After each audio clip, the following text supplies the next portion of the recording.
Channel of Vadodara.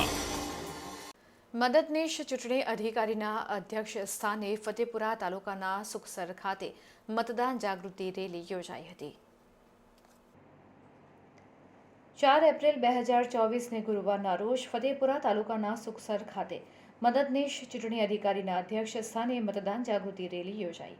આ રેલીમાં સુખસર કૃષિ શાળાના વિદ્યાર્થીઓ જોડાયા હતા। આ રેલીનો સુખસર કૃષિ શાળા ખાતેથી શુભારંભ કરવામાં આવ્યો હતો અને આ રેલી સુખસરના વિવિધ વિસ્તારોમાં ફરીને સુખસર સુખી નદી ખાતે થઈને કૃષિ શાળા ખાતે પરત આવી હતી અને સુખસર કૃષિ શાળા ખાતે આ રેલીનું સમાપન કરવામાં આવ્યું હતું। આ રેલીમાં સુખસર કૃષિ શાળાના વિદ્યાર્થીઓ મતદાન જાગૃતિના વિવિધ સૂત્રો પોકારીને લોકોને મતદાન કરવા માટે જાગૃત કરતા હતા। આ રેલીમાં ફતેપુરાના મામલતદાર NS વસાવા તેમજ ફતેપુરા મામલતદાર કચેરીના અધિકારીઓ કર્મચારીઓ તેમજ સુખસર પોલીસ મથકના PSI GB ભરવાડ, સુખસર પોલીસના જવાનો, સુખસર કૃષિ શાળાના આચાર્ય, શિક્ષકો અને મોટી સંખ્યામાં વિદ્યાર્થીઓ ઉપસ્થિત રહ્યા હતા।